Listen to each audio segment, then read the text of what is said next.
All right, let's get started. Good afternoon, everyone. My name is Bert Foster from the Office of Lottery and Gaming, specifically the Regulation and Oversight Division. And we want to welcome you to our first fiscal year 21 Betting on Small Business Power Hour, getting in on the game of sports betting. We've got a star-studded lineup, and with that, I'll move it over to Craig. Thank you very much, Bert. Just wanted to confirm if we have opening remarks still. Yes, we have opening remarks. Yeah, so I'll go ahead and kick it off if that's okay. So good afternoon, everyone. I'm Ridgely Bennett, Interim Executive Director of the Office of Lottery and Gaming. It's our pleasure here today to partner with the SLDB for another 4-part Power Hour series. We are excited to present information about doing business in the sports betting industry. We are privileged to have Craig Ferreira, a well-respected sports betting expert, host today's session. Craig is the Operations and Marketing Manager at UNLV's International Center for Gaming Regulation. Presenting with Craig will be William Hill's President of Retail Operations, David Grohlman, and James Leonard, William Hill's Vice President of Eastern Operations. As many of you are aware, William Hill is hosting a grand opening of their beautiful new sports book in the district this afternoon, so we are appreciative for Dave and James taking the time to join us today. The presentation will include an examination of the sports betting marketplace, understanding the mindset of sports betting customer, the importance of customer and community engagement, and what the future holds for those who want to enter the sports betting business. I'd like to thank the OLG and DSLB team for putting this event together. I, along with the rest of my team, are available to answer any questions you may have. At this point, I'd like to go ahead and turn it over to Craig to begin the presentation. Thank you very much, Ridgely. Appreciate the introduction. And welcome everyone to our program today. It's a pleasure to be with you. Again, thank you to the Washington, D.C. Department of Small and Local Business Development, along with the Washington, D.C. Office of Lottery and Gaming. So thank you both for including us in the presentation today. And Craig, Director Whitfield is here, and I think is ready to make some remarks. Terrific. We can backtrack to Director Whitfield. Absolutely. Okay. Director Whitfield, are you there?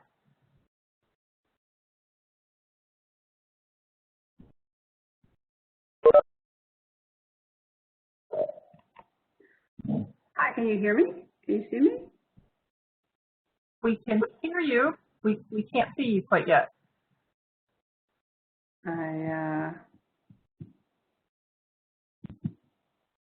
Well, all right, if you can hear me, I will not, I don't know why, but I am, let's see. Can you see me now? Well, all right, so hopefully. Okay, got it. All right, well, hello everyone. We don't want to be too distracted. I want to say welcome on behalf of the Department of Small and Local Business Development. You know, following on the words of my colleague, and congratulations to Ridgely on his role, taking the helm of Office of Lottery and Gaming. You know, DSLBD has kind of one job, and it's a simple but a huge job, which is to help to prepare the business community for opportunities when they arrive, to help businesses move from wherever they are into the next phase of their business development.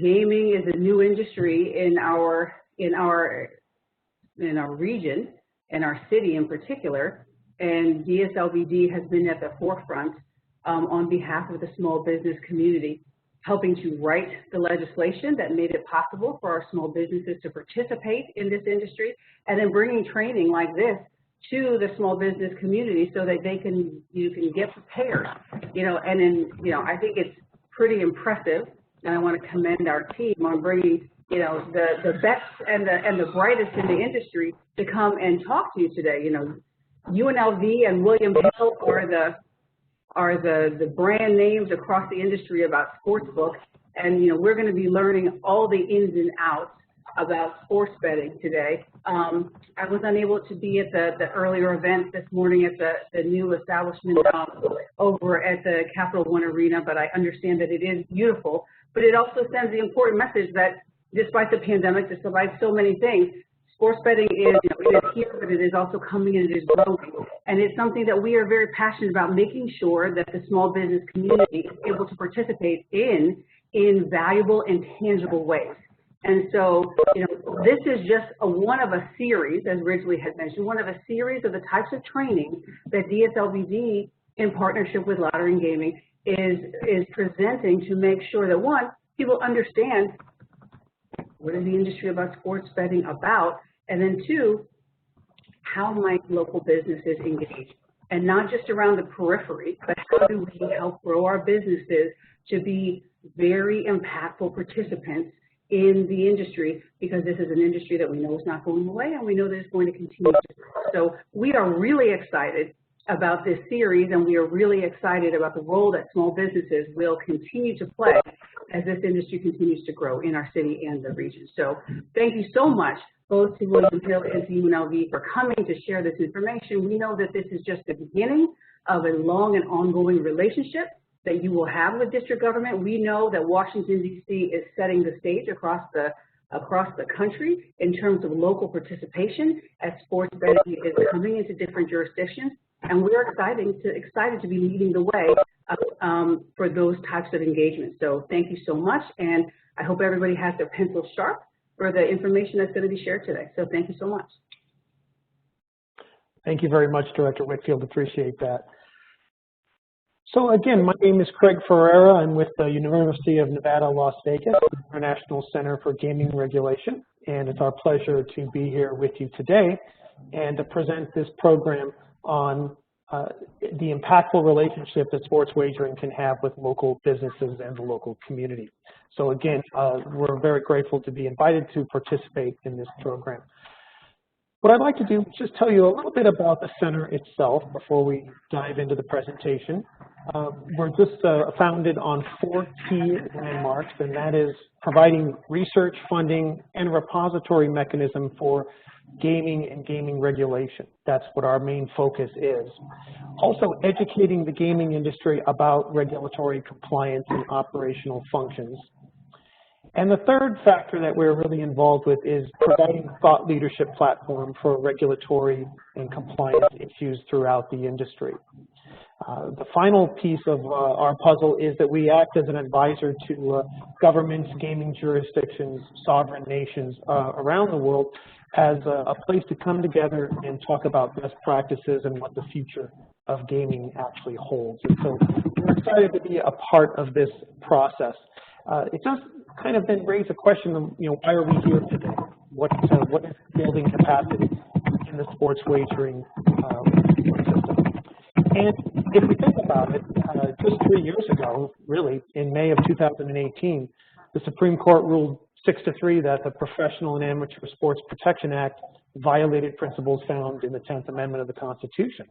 And since that time, that actually didn't completely legalize sports wagering from the federal level, but shifted the responsibility back to the states. And since that time, in just 3 years, as our guests can attest to, we've seen unparalleled growth throughout the country in sports wagering. So what does this mean for community and small businesses? Well, building capacity is really talking about increasing needs to meet an immediate need in customer demand or an anticipated future increase in customer demand. And that's what we're going to talk about today in the program. I'd like to welcome our 2 main speakers for today's program. Dave Grohlman joined William Hill in April of 2013, and he currently is the President of Retail Operations in the U.S. He oversees the operations of over 100 William Hill sportsbooks, as well as content management, customer support, design, and construction. And prior to joining William Hill, David has over 17 years of experience in the hospitality industry. Also, James Leonard is here with us, and he's the Vice President of Operations for William Hill's Eastern Division. He oversees the growth of William Hill's retail presence across the eastern portion of the U.S. And prior to joining William Hill, Jim was Vice President with Bank of America as well as numerous management positions with the gaming industry at Scientific Games and Brandywine Bookmaking. So gentlemen, good afternoon, welcome. It's not like there's anything else going on today, correct? Thanks, Greg. No, as you can probably see from my background, I'm ensconced in a hotel room right now in between our grand opening event this morning at Capital One Arena, and then we have another get-together at 4 o'clock for some other folks from around town. But fantastic morning. We're glad to be a part of this, and it's been a whirlwind about 18 months here in the district, getting becoming partners with Monumental Sports and learning all the regulations within and meeting the folks at OLG on Ridgely's team to where we got to today. So it's been a really, really fun time. Well, what I wanted to kind of jump in and kind of talk to the first thing is kind of maybe have both Dave and Jim tell us a little bit about what the sports wagering landscape looks like in the U.S. and specifically on the East Coast, and how has the pandemic of the last 15 months or so kind of impacted the industry? Obviously, we didn't have sports for a while there, at least here in the U.S., so that was clearly impactful. But what can you tell us about what the landscape looks like now and post-pandemic and how the pandemic changed the industry? Sure, Jim. You want me to grab that to start, and then you can correct me where I'm wrong? Yeah, sure. Yeah, that's fine. First of all, I wanted to thank everyone for the invite to the panel and to participate. So thanks, and I just want to echo Dave's comments about working with MSC and the OLG. OLG has been great to work with, and we would not have had a day like this morning without their help to get us over the hump. So just wanted to thank everyone, and then I'll go ahead and turn it over to Dave, and I'll quickly correct him if he makes any mistakes. Thank you. Yeah, and I forgot to mention DSLBD. That is something new for us. I'm sure we'll get to that later in the hour. And we've developed a really good relationship with Ronnie and his team, and ongoing dialogue, helping us understand how we could use small businesses here in the district as we move through the process. So, we're based in Las Vegas. It's across country, so it took all the different partners here in the district to make this thing happen. So we thank you, Craig. The landscape, yeah. So I'll touch on the landscape, and then I'll touch on the pandemic. And it's interesting to think that it was just 3 years ago that sports wagering really became legal around the country. Right? It's been a very quick run, and I got that right, Jim. 3 years, yeah, 2018.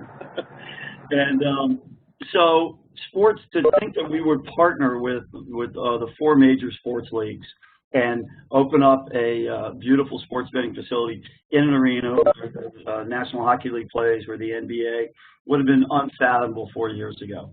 So, sports betting is now unavoidable. You see partnerships announced every day, both in the trade media and in mainstream, where just yesterday one of our competitors signed a deal with the Associated Press. So sports wagering is really the hottest topic in the sports industry right now, and not just gaming, but on the sports side. People love their sports, right? So the East Coast has always been a hotbed of sports betting. It just hasn't been legal and taxed, and now it's both. So you're going to continue to see this grow for X number of years. So what we found during the pandemic, to answer that question, is, and we all knew this, people love sports, and sports are part of the fabric of our lives, right? And so I grew up as a big fan of the football team that's based here, and that was something that for me, I used to watch every Sunday with my father for years and years. When we were denied that, it was palpable. We started offering wagering on some obscure sports during the pandemic, and saw that people would bet on them. People it's fun for people. It is a hobby for many folks. And when we were denied that, it was noticeable. And I think what you see now with the volume that we're seeing in sports wagering just around the country, now that sports are back in full, the NFL managed to pull off a season, hockey, basketball are in their playoffs, baseball's got a full season. With sport, the people's activity in wagering on sports has never been bigger than it is right now. So, you know, we are big believers that people have their sports teams. You know, you go to the Midwest, the Green Bay Packers and Cleveland, and you come out here, and people want to put in a friendly wager on their team. And given the choice, people are going to choose to do that in a regulated and legally and, you know, legal and taxed market. And we continue to see that, Craig. You know, it's balance. Wouldn't have envisioned it 4 years ago. Exactly, Yeah, and it's moved quickly. Yeah, one thing we were surprised with the pandemic and the impact. Certainly, it hurt our industry because, you know, sports stopped for a little while. But as states started to feel that budget shortfall, they needed to be creative in ways of how they could make up the tax dollars, and sports betting was one way to do that. So several states got very aggressive in passing legislation to allow sports betting. Kudos to DC for being one of the early adopters, you know, getting in before Virginia, getting in before Maryland. So some of those dollars come in to this district and help the district with tax dollars. And it really, as you said, Dave, and Jim, you might be able to speak to this too. Washington, D.C. is such, in essence, an international city. People come from all over the world and work there. And so from a sports perspective, it certainly touches, obviously, way more than just the big four here in the U.S. You've got all sorts of different international sports that are highly impactful in that marketplace. Yeah, soccer tends to be a big one, but, you know, for instance, last night we had a big line at the sports book to make bets because the Lakers are playing, you know, and everybody loves those popular teams. If you get the Cowboys playing, you know, I hate to say that while I'm in the district, but the Cowboys are still wildly popular. If you get the Cowboys playing a football game, the Lakers playing a basketball game, Yankees in baseball, you know, the teams, people are going to they put wagers in on those, and those are still the bulk of what we do. We do quite a bit of soccer. Because and the thing about soccer is it feels like there's always a game somewhere in the world being played at any given hour. So people do tend to enjoy soccer, and you know, the UFC fights. Boxing has really lost its appeal for many folks, unfortunately. But the UFC fights still tend to do very well each week. Great, thank you. So let's talk a little bit about you know, the sports book that you're opening, in the process of opening in the District of Columbia. And there's a transition, Dave and Jim, to where, you know, typically William Hill's had a lot of sports books that have operated within a casino environment or an integrated resort, such as here in Las Vegas. And now that operation is shifting to a standalone sports book facility inside an arena. Can you tell us about that transformation, any special or unique challenges that you faced in that transformation? Yeah, for DC, it was certainly a learning experience for me. You know, so many of our partnerships, as you mentioned, are with casinos, and our operations are in casinos, and I've always been able to leverage that relationship and utilize their surveillance, their security, their cleaning teams, and so forth. That we had to do all on our own, and kudos to some of the small businessmen out there for reaching out to us. You know, the printer I use in DC to print all our marketing materials showed up, introduced himself at the book when we first opened, kind of showed me some products and how we could help out, and, you know, lo and behold, we ended up using them. So, you know, finding a surveillance partner and a security partner, cleaning company, it was all new. We were able to utilize businesses within the district, so we were excited about that. Awesome, great, thank you. Dave, anything else to add on that end? Yeah, you were going to say any learning experiences. I was going to ask if this seminar was 3 hours long instead of an hour. Well, give us the Reader's Digest version, Dave. That'd be great.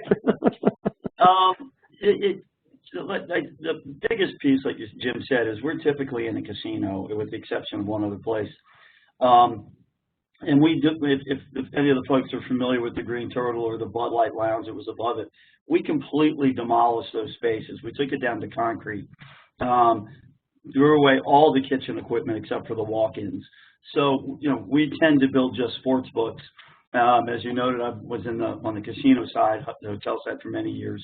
We don't normally build kitchens, and we don't normally run food and beverage. So we had to go out and find a chef partner. We've got Chef Nicholas Stefanelli that has 2 places here in the district. He was born and raised here. So we found him. Then we have Aramark as somebody who's helping us run the food side. those were all new things to us.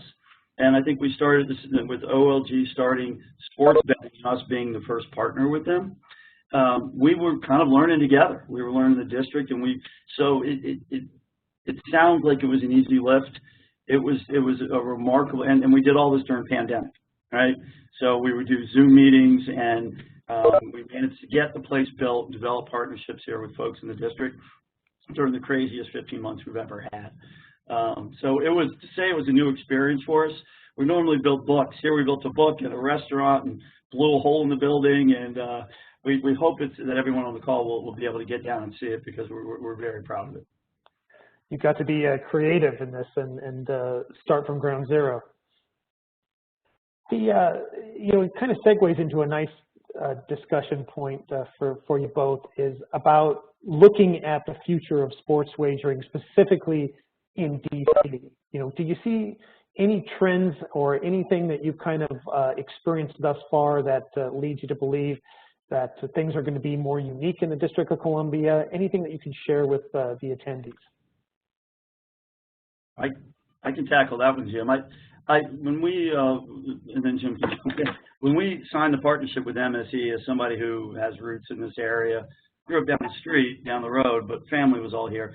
I just knew that the people's passion for sports and sports betting in the district was going to be phenomenal. And we were very lucky that we were able to open up we call it a pop-up temporary book in August. It ended up being a 9-month book.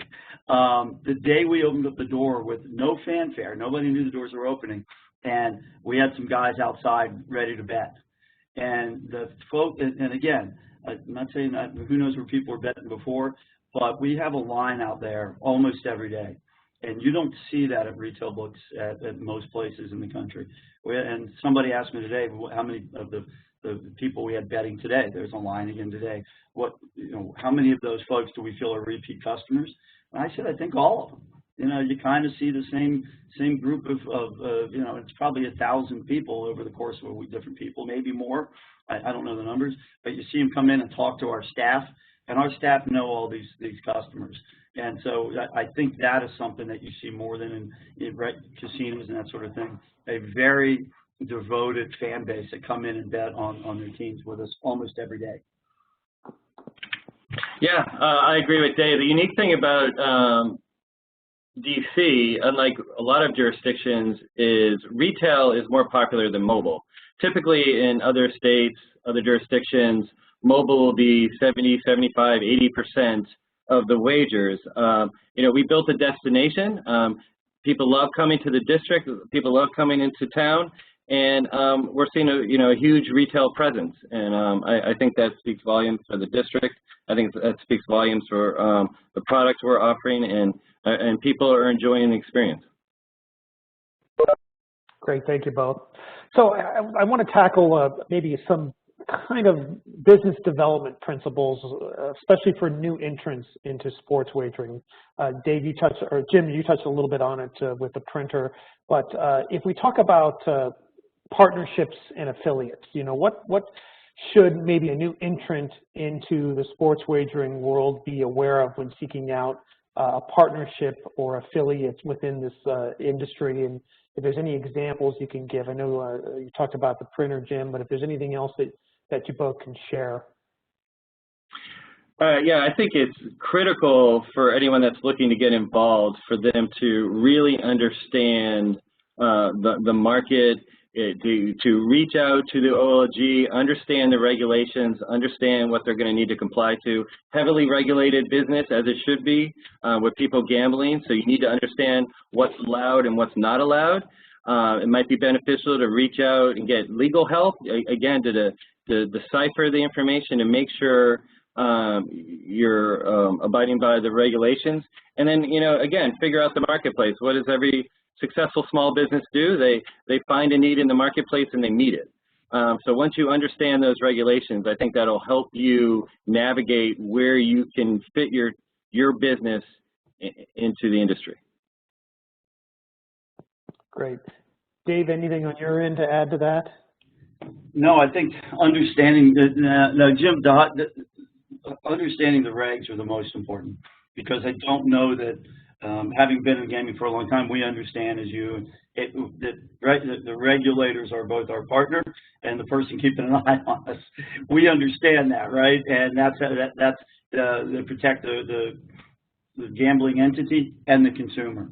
But most businesses don't have that sort of oversight, right? And so, and maybe don't want to have that oversight. But in our world, it's imperative that we have it for both sides.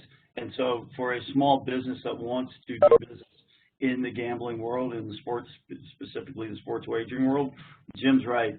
I would get the internal controls and the regulations from the OLG and understand them and just make sure that somebody's comfortable doing business with that. And it sounds intimidating. I mean, it does, but it doesn't have to be, really. I mean, would you agree with that, David? I mean, obviously, if you're looking at a long list of regulations, it's going to be intimidating, but small businesses don't need to necessarily fear that. No, I wouldn't fear it at all. And to be quite honest, like I keep saying, it's not.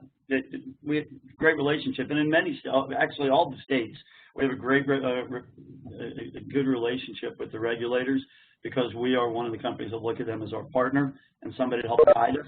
So look at all of the different rules and regulations as guidance.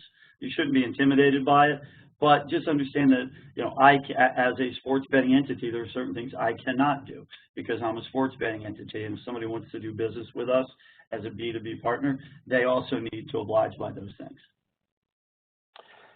So let's talk a little bit, gentlemen, about the sports wagering customer, because that's kind of a unique animal in the gaming world, and there's so much discussion about, what really drives someone to place bets. Is there any kind of information or specific either demographics, psychographics, traits that a typical sports wagering customer may have in your experience that could help a small business really think about who is actually betting on these games and why are they betting on them? Sure. Our customers are sports fans. They have disposable income. They have entertainment dollars to spend.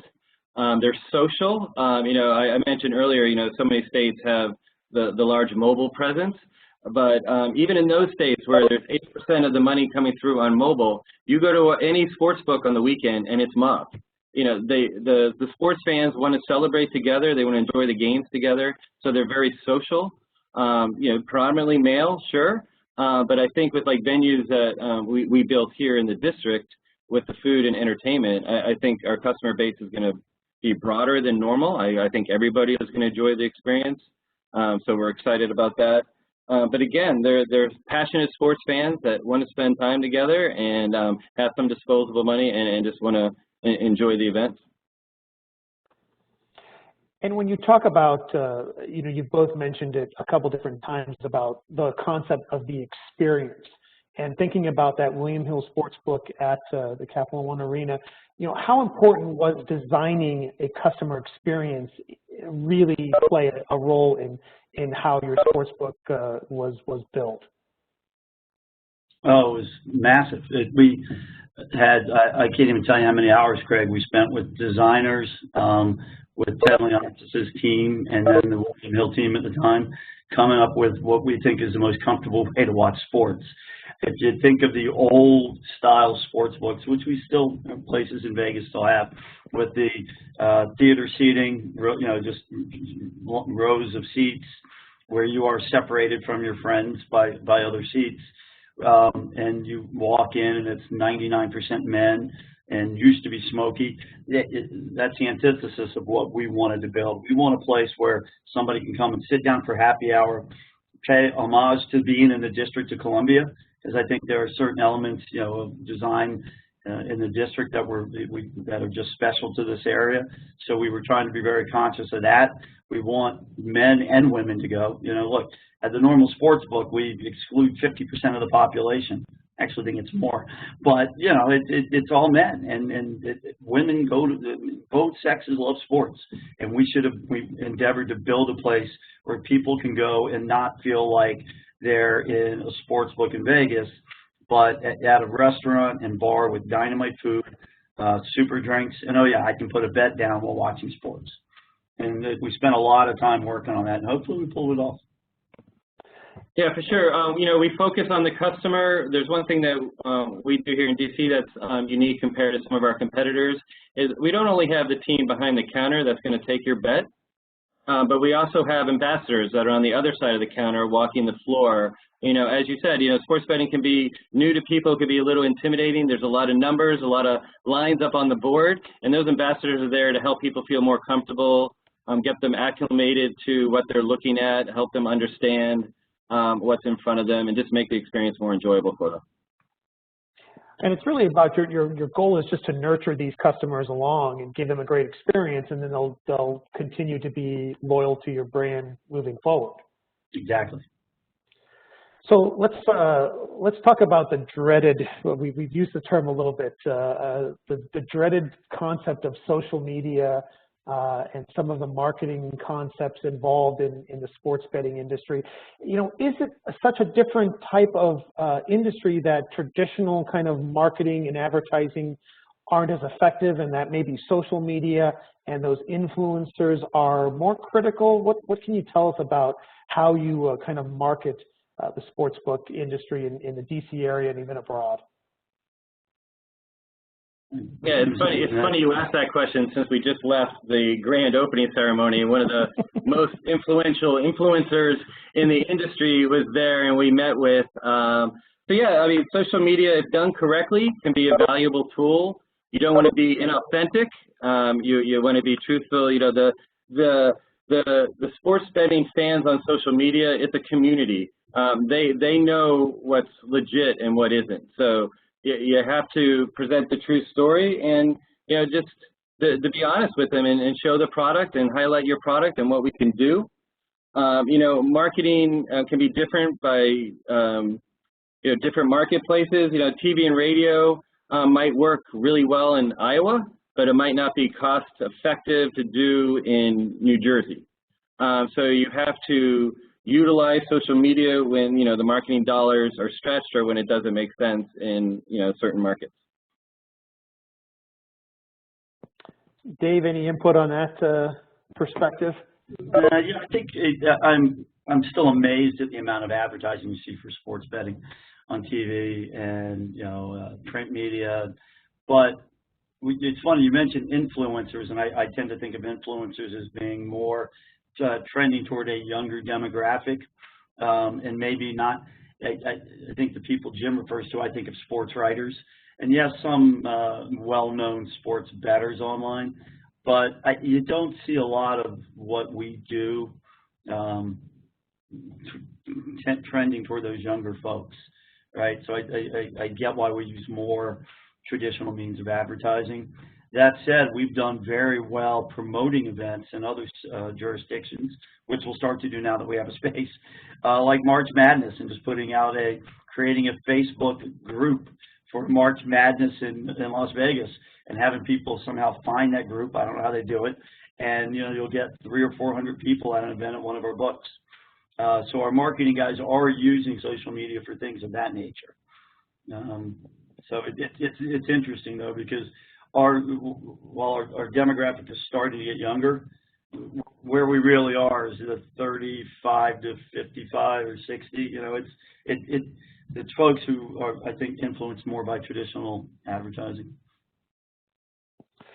And when you know, when we talk about the overall experience that you're working on and catering to a younger demographic, this just kind of proves how much sports is a social, and sports betting has really become a social experience, which is what you tried to capture in the sports book there in DC. 100%. I live in Vegas, but I don't want to go with 3 of my friends and sit in theater seating where I'm on seat 1, and I've got a couple of friends in between me, and then my 4th friend is way the heck down there. We can't talk during the game. And, you know, we might as well be watching at home. It'd be a better experience. We really try and give folks a place to sit, be able to converse, because you do want to converse, and still watch the game, have the volume at the right level. Once we get dialed in on our food product here, get your drinks quickly. And the other thing to remember is we're connected to the stadium. So people right now for NBA games, and then when NHL gives us the blessing next year, hopefully, people will be able to walk right in from the stadium at halftime or intermission and get a drink and watch part of the game. And you know, if you go to arenas often, there's really not a nice place unless you're in a club or a suite or something to sit down and get a drink for that 20 minutes or however long the halftime is or the intermission. We offer that opportunity now at Capital One Arena. And, you know, I want to just jump on something else you said, David and Jim, and that's the idea about these large-scale sporting events like March Madness, Super Bowl, playoffs, championship games. Can you maybe talk a little bit about how important those type of events are to a standalone sportsbook like you have there in DC? Yeah. Well, I mean, the Super Bowl and March Madness, that's pretty much half our year right there. You know, that brings them in. You know, the Super Bowl, I think, 80% of the households in the United States turn on the Super Bowl at some point during the game. But the synergies between a stadium and the sports book, it's just so unique and gives us so many new opportunities. You know, MSC and Capital One, 240 events a year. You know, we're going to get the crowd after Disney on Ice that's going to stop by the book for the first time who would never go to a sports book otherwise and may find that they enjoy the experience and they want to try something new.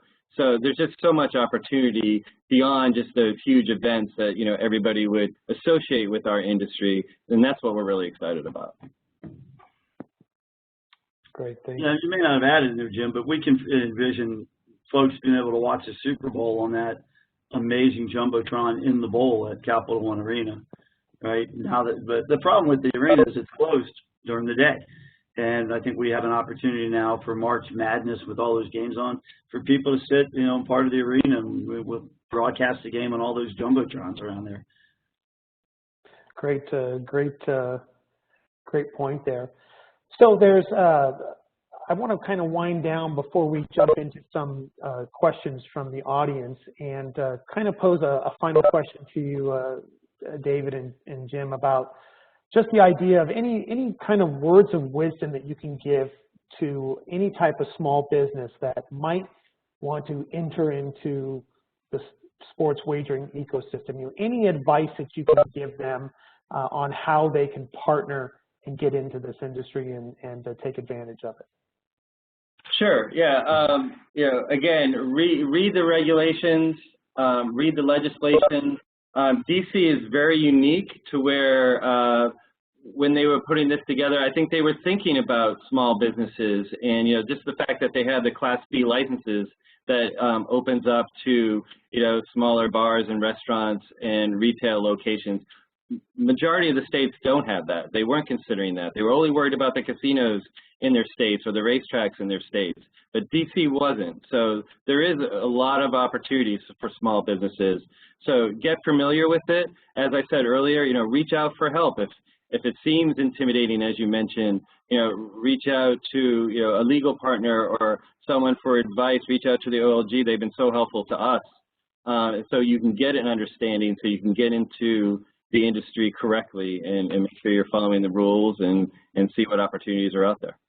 Yeah, I think there's, I'll just mention one of our partners, Craig, is Infinity Solutions, is a CBE here in Washington, and we hired them, I believe, Jim, just to run our low voltage for us initially, if I'm not mistaken, some of the surveillance equipment, and they are now our surveillance company in the space and our security company.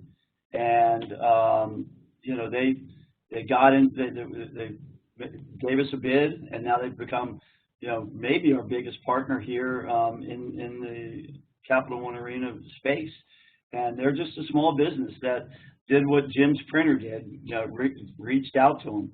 So I'd encourage you, we've got other competitors here in the district that are going to be at National Field, Audi Field. Reach out to them and see what opportunities there are in those venues as well. Yeah, Infinity's become a huge partner of ours here in the district, and they started out, I think, just as somebody that put in a bid to run some wire for us. So it's really just having these small businesses just maybe get creative, understand the customer, understand the industry, and be innovative and really just don't be intimidated by any of the regs or the mix necessarily, the internal control standards and things like that. Yeah, I think to us, our cleaning company, you know, like Jim said, we've never had to hire out for those things before. Our food vendors, those sort of things, because we have both the restaurant and the book, we've had to utilize many small businesses in the district just to help us get off the ground. And I would guess that, you know, at Nationals Field Park and Audi Field, they're going to need the same thing. Question that's come up from our audience, gentlemen, is just kind of the general idea of individual investment opportunities in sports betting, whether that's either in the sports wagering industry itself or is the you know, either in a peripheral business or an ancillary business. But do you see any potential investment opportunities for the community or small businesses? You know, most of the sports wagering itself takes a massive amount of capital to create the betting engines and that sort of thing. So I would think for somebody to get in as a sports wagering company would be hard. You need to partner with one of the larger companies like ourselves who have that technology. I mean, it's tens and tens and tens of millions to create these applications. It's not even tens, it's, you know, over 100 million. But like Jim said, here in the district, you do have Class B opportunities, and somebody could investigate those Class B opportunities and see if they're eligible for one, and I think that would be a great way to get into it. And maybe, Dave, can you just, either you and Jim, maybe talk a little bit about the differences between those classes so that our audience would be familiar with it? Yeah, but almost, Jim, is that you, or should we have Ridgely chime in? Yeah, I would think the OLG could talk to it the best. We can come back to that question then. Yeah. That's no problem. Class A's are in the arenas, obviously. Class B's would be smaller, like bars and that sort of thing, but I don't want to speak out of turn on those. No problem on that. We understand. So so what we'll do is we're going to go ahead and open this up for questions to type into the chat, and go ahead and utilize that chat functionality for any questions that you'll have for David and Jim here. That we'll be happy to answer questions that come up. So we'll give you a moment to utilize that chat to ask any questions. Maybe one thing that's come up, gentlemen, is any major technology innovations that you see in the future in sports betting. That I mean, obviously, mobile is huge across the country, but again, still traditional brick and mortar sports books are still just as huge as you create a great experience. But can you see anything in technology, either as far as how people bet or what they bet on? Well, certainly what they bet on. I think as technology gets better and faster, in-play has become about a third of our handle. Handles how much is wagered in our industry. About a third of that now is on in-play wagering, which is you bet after the drop of the puck or the kickoff or tip-off. You bet during the game. And right now you're still betting really on the outcome of the game, who's going to win, or how many points, or who's going to win by how many points, or what the total of the game is. I think you will be able to get more granular as technology gets faster, and people will be betting. And this is great for small restaurants and bars. People will literally sit there and watch on their phone. You'll see people staring at their phone on the table because there's a small delay in the broadcast, television broadcast to the broadcast is slower because the FCC. Compared to what you see on your phone, you'll see people trying to guess what happened in the game because the odds changed on their phone, but they won't see it on the TV screen for like 7 seconds or 5 seconds or whatever it is. And it's pretty interactive. And so I think as technology gets even faster and data gets faster, people will be able to bet on balls and strikes like they've been, which is what people talk about now, but you really can't. Or how many yards will this runner get on the next run and that sort of thing. So it's just more opportunities for people to test their luck. The other thing you're going to see from a technology side is obviously things are going to be more highly personalized. When you log on to your app or when you put your player's card into a kiosk, it'll immediately default you to what you typically wager on. So it's going to take you, if you're a hockey bettor, straight to the hockey games for tonight instead of having to kind of navigate your way through that. Or if your player's card at one of our kiosks, you put it in, the technology would do the same thing. So, you know, just like anything else in our life, we want things more personalized. Great. Jim, anything on your end to add to that? Yeah, I'll just echo what Dave said. Faster, faster, faster. That's what it's all about. You know, giving customers what they want a little faster than it was yesterday, and you know, personalizing it. You know, again, if you're a Wizards fan and you log into your app, you want to see the Wizards line first. You don't have to find basketball, then find the game. You want it right there, and as the game's going on, you want more opportunities to have more options. Great, thank you both. Another question that's come up, and we touched on this a little bit, but they're looking even further out in the sports landscape here. David, Jim, if you look 10 years out, what do you think sports betting is going to look like? I know that's a long time because technology and things change so fast. So we talked a little bit about trends, but anything else that you see kind of on the horizon? Personalization, speed, in betting, anything else maybe even from an experience standpoint that you see happening in the industry? 10 years, I'm going to be on the beach playing on my phone betting for the first time. I think we're going to be right there with you, Jim. There you go. Wow. You know, I couldn't envision where we are today, like I said, 4 years ago. It's going to be more integrated into the game as much as it reasonably can be. Certainly the last thing any of us ever want to do is have sports wagering affect the outcome of the game. So the integrity of the game has to be paramount for both sides. That being said, I could see where it would be more integrated into games, you know, in the state environment.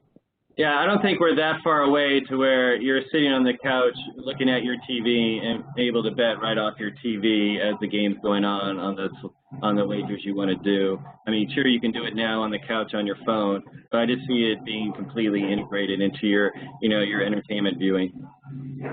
And really, content's becoming much more integrated. I mean, we certainly are everywhere we go now, especially on the internet. We're seeing advertising.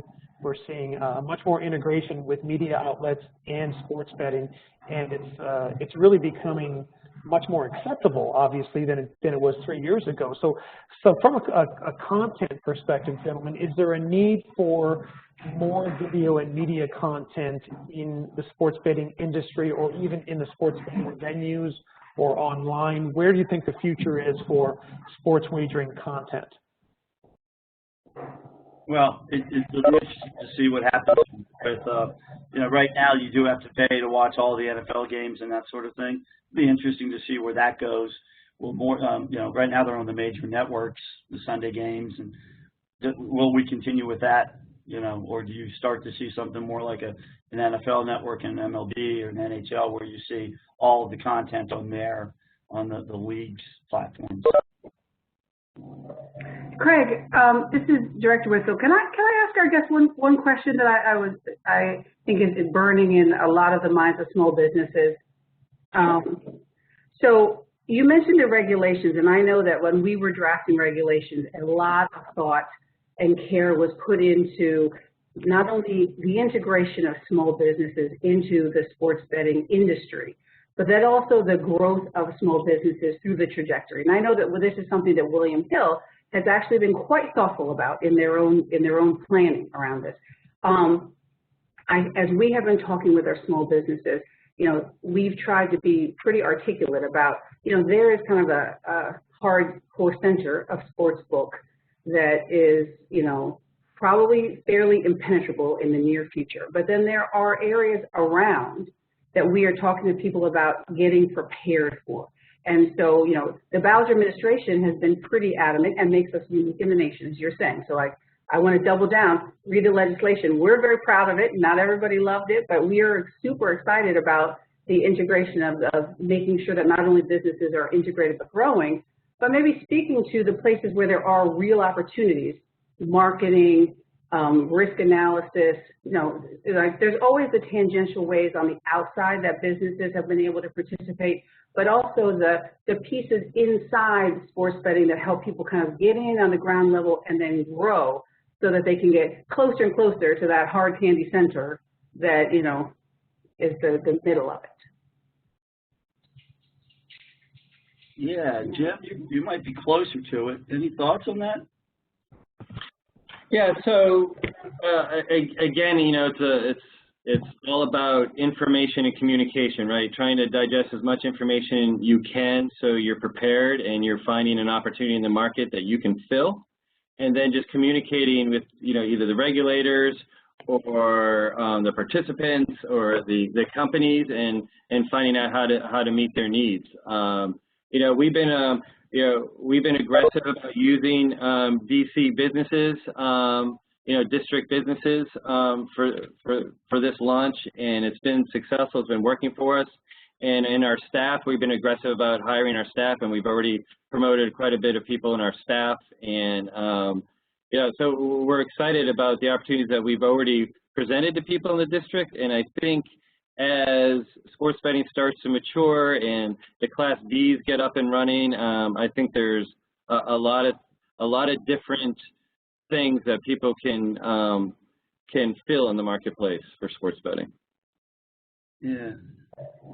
And a lot of it too, and Dave, you might comment on this too, but a lot of it is, you know, individuals need to really, this is a complex business, you know, as accessible as it is, you know, risk management, trading, you know, adjusting lines, learning about it. It's a very complex business, and it really does take a lot of time for people to learn the ins and outs of this, and to really to do it in order to experience it and understand it and learn it. Right, and I think that's an important message for businesses today. If we know that sports betting isn't going away, that, you know, sometimes if it's a 2-year contract, you say, I'll never get there. But if it's going to be a 50-year experience that will always be with us, then businesses that are doing one level of risk analysis now should be thinking about kind of mentor-protege relationships with bigger businesses that are doing this, so that it's not as far of a leap for them to think about how they grow and how they get that experience, so that people are not kind of nipping around the edges of sports bet wagering, but also kind of eating, again, towards the center. Now look, and I'm not to say, because we know that the cash required to do the sports book in a center is a lot, but we also know, and we've learned through the experiences that we've seen here, that there are marketing and legal and other types of accounting that are on more of the periphery that we have, that are just in addition to the security and the things that people are more accustomed to thinking about for our CBE community. And I think that as we have future training, these are the ways that we are challenging institutions to think about doing sports betting differently in Washington, D.C. And I think William Hill has been an amazing example of this. So I just want, for people that are here to hear from the pros, I think that we've worked in partnership with William Hill to think about, you know, you've done it in one way in a lot of jurisdictions, but in D.C. you're doing it in a different and innovative way. And we're proud of it as the Bowser administration. And I think the small business industry needs to know that it's happening different here, and it's going to always be different here, and it's going to be better for small businesses because of it. 100%. Yeah. Small business creativity is always what's driven our country, right? And as small businesses approach us with their the different creative ways of integrating into our business, Jim and I are going to learn things we don't know that's sitting here this second. And I think we've already done that in the district, and certainly it's, you know, we're in the infancy of our partnership here. We're going to learn more as people approach us. And vice versa. And thank you, gentlemen, for your partnership in this way. Thank you. Thank you. You know, David, you said a really key point there that I think is really critical for all the attendees. Is there's a lot about this industry that we're still figuring out. You know, despite having a long history in it, or William Hill being involved in the industry, you know, with the technology changes that are going on, there's a lot of small businesses out there that have really taken huge strides in, you know, providing things on the peripheral, if you will, of sports betting, but whether that's content, media content, delivery of content, I mean, there are specific apps out there that are for sports bettors. There are social apps. So you know, there's all these different things that are being created that, while it might be difficult to get into the sports betting landscape as an operator because of licensing and costs and things like that, it's much simpler to really take a peripheral look and be able to take advantage of this industry and really be a part of it. You know, Yeah, Greg, I agree. DC's, you're not just talking the talk, you're walking the walk, because your legislation is very unique, as I said, with those Class B licenses. Most states do not provide those opportunities for smaller businesses to get in on the action. So I think that speaks volumes, and I think there is a lot of opportunity there for small businesses to get in and participate. I'll give you a quick example, Craig. It's not a DC business, but if you walk into our space, you'll see our traditional odds boards, but you're also going to see another board kind of interspersed throughout the building that turn our normal the normal way that we display odds as -110, and the boards that you see in a sports book that look intimidating, and they convert that to something that's more easily readable, turns it into a percentage to win or lose, has some little reminders of what some of the terms we use mean. It's another board up there. That's a small business, not based here, but a guy just approached me with it and said, take a look at this. And, I bounced them off a few times, and when I finally sat down to look at it, I said, this is great, right? And it's certainly something we could have developed ourselves, but we haven't, we didn't. And now this person's going to be integrating into our sports books, not just here in the district's the first one we've used them, but it's a great piece of technology. And I would have never thought to do that, right? It's a small business person approached us with it, made a great pitch, and we'll start to roll that out into more of our locations now. And sometimes those fresh ideas from people outside the industry are really what's driving change and impact in the sports wagering industry. So great example. Thank you for sharing, David. Well, we are at a point in time where it's about time for our session to end. So I first of all would like to thank David Grohlman, James Leonard from Windley Hill. Thank you both, gentlemen. I know there's a lot going on today, and we really appreciate you taking time out from a busy day with the grand opening at Capital One to join us for this program. So thank you both very much. It's our pleasure. Thank you, guys. My pleasure.